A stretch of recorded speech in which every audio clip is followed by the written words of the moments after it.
All right. So welcome, Alex, to I'm in a Car. Thank you. I think this is episode number 42. Wow, you've done a lot now. On the way to 100 this year. Yeah. So thanks for doing it.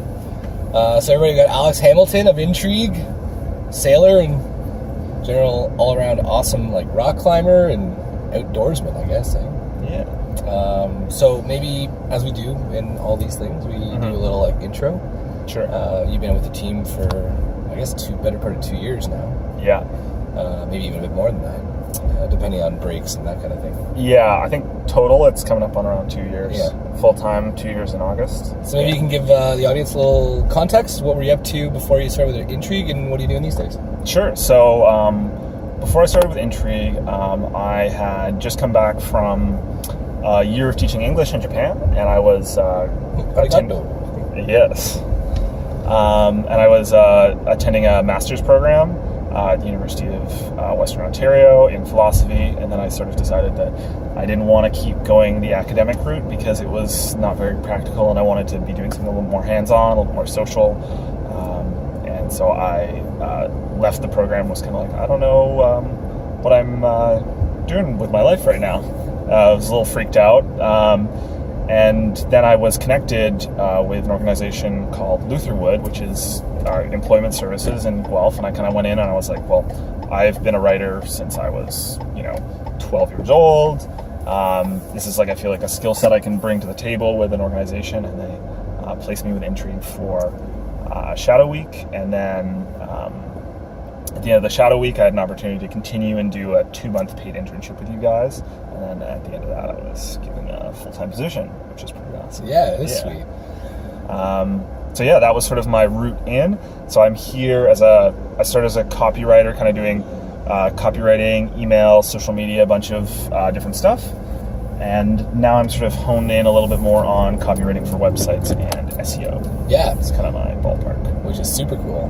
I mean, not that a lot of people are going to know what this means, but getting your first rich snippet for social media marketing was pretty badass. Yeah, I was pretty stoked on that, yeah. So that quickly just means that when you Google social media marketing, and I did it yesterday, and Search Engine Land got it back. So I'll have to figure out how to get it back. But essentially, when you Google it, there's like an explanation in the search engine result page for what social media marketing means, and Alex got it so that the explanation was given by Intrigue, which is just epic. It's fun from our side, yeah.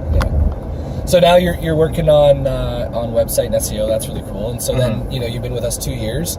Yeah. There was something you mentioned just there around you're taking this path in your life and you're in philosophy and you're like, well, I want to get more practical. I want to get into the world of academia, get a bit more hands-on, and then you like, what am I doing with my life? And I think a lot of people kind of feel that sometimes, or feel people I've talked to anyway get this sense of like they need to know exactly what they're going to go do and where they're going to go do it before they can make a decision to go that route. Yeah. So like maybe can you give us some insight to what that decision making process looked like in terms of saying, hey, I'm going to let go of this for now, even though I don't know exactly where we're going to end up, but just kind of taking that leap. Yeah, just going along for the ride. Yeah, I think I definitely agree with you that is a perception people have that especially when they get out of college, that this is. They have to have like a plan and they have to follow that plan, and they can't really go with the flow as much, especially when it comes to work.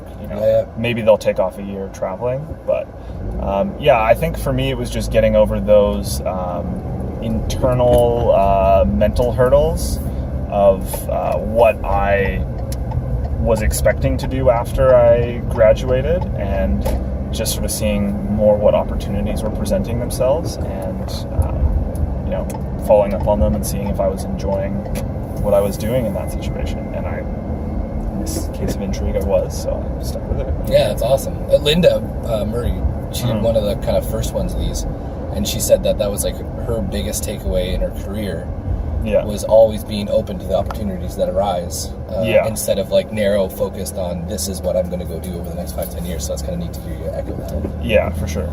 So 2 years at Intrigue, biggest takeaway. It was interesting. I was at a group on Tuesday, Tech, the executive coach. If you're looking to get involved with like a peer-to-peer CEO group that you want to learn more from, Tech is a really cool group to do that. But the guy that was doing it was focused on alignment and leadership, and I told him a little bit about leader building.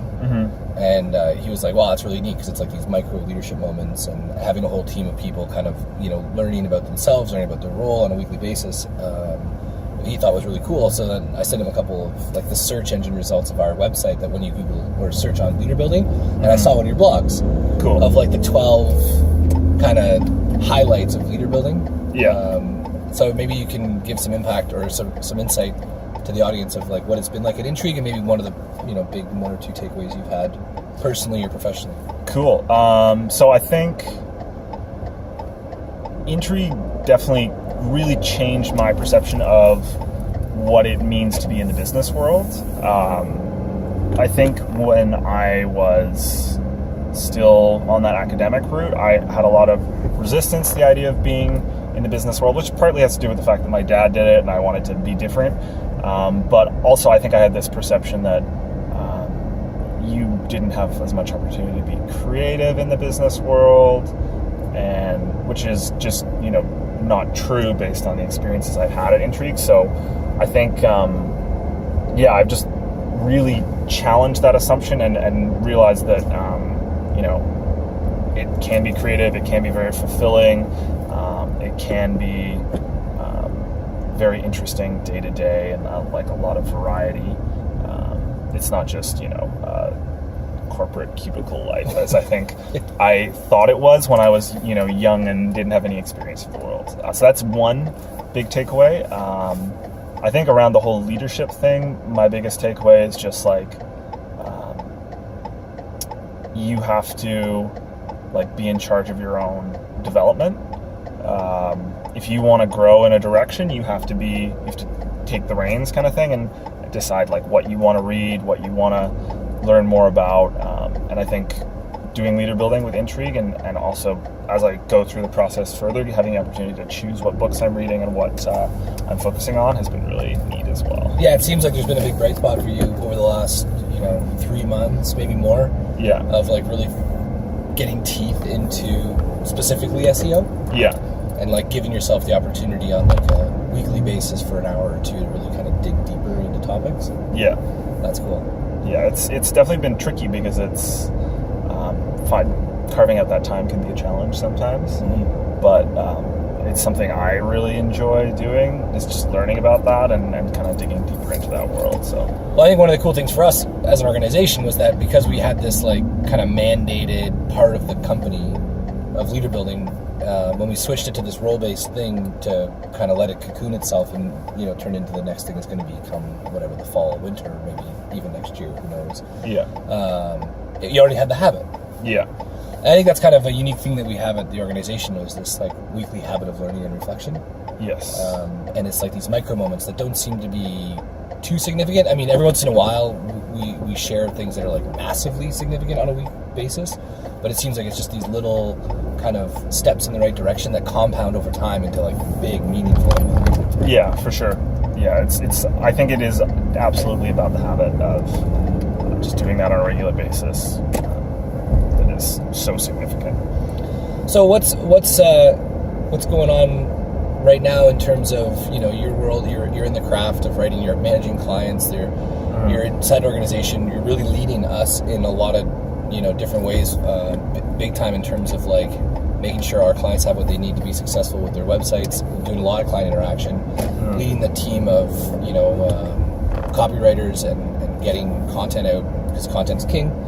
So is there anything that you've learned that you would pass on to somebody that's either A, thinking about joining Intrigue, or B, getting out of school and they're thinking about joining a company, and maybe an insight, some piece of advice that you'd keep in mind or let them know about that you've learned over the years of being in the reality of the business world that you're in, that maybe people don't know about, other than the idea of you can be creative? Yeah, I think there's a lot. It's kind of a tough question to know where to start with.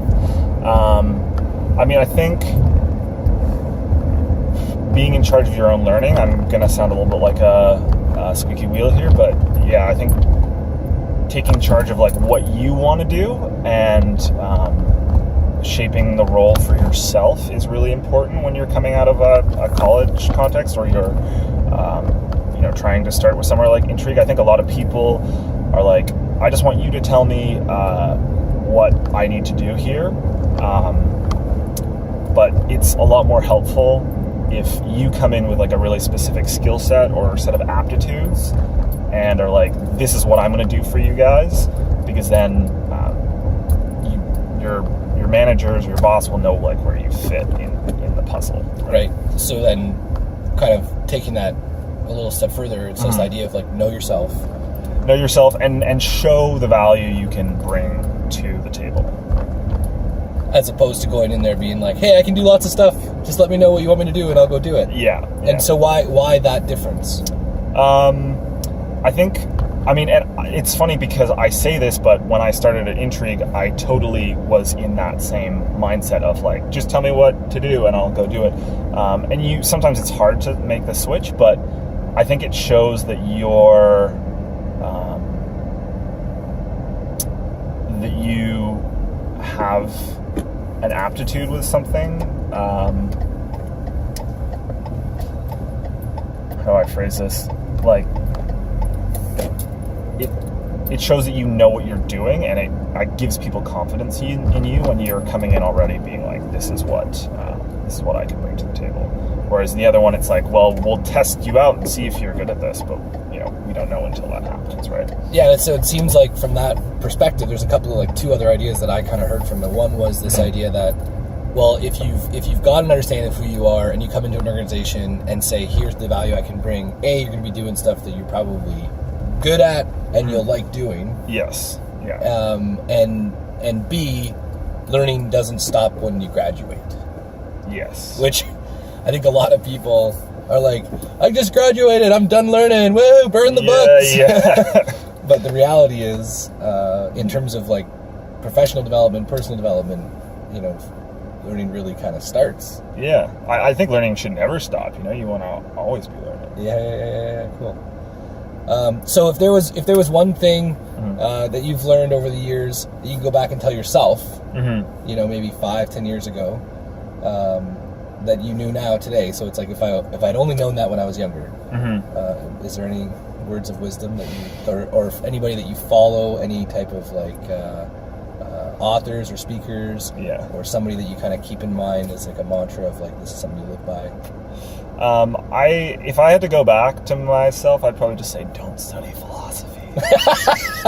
Which, it obviously got me to where I am today, but it's just such an impractical thing. Like, I think kids can gain so much more from doing like a more hands-on college course or something like that, and really finding a practical skill set they can develop in school.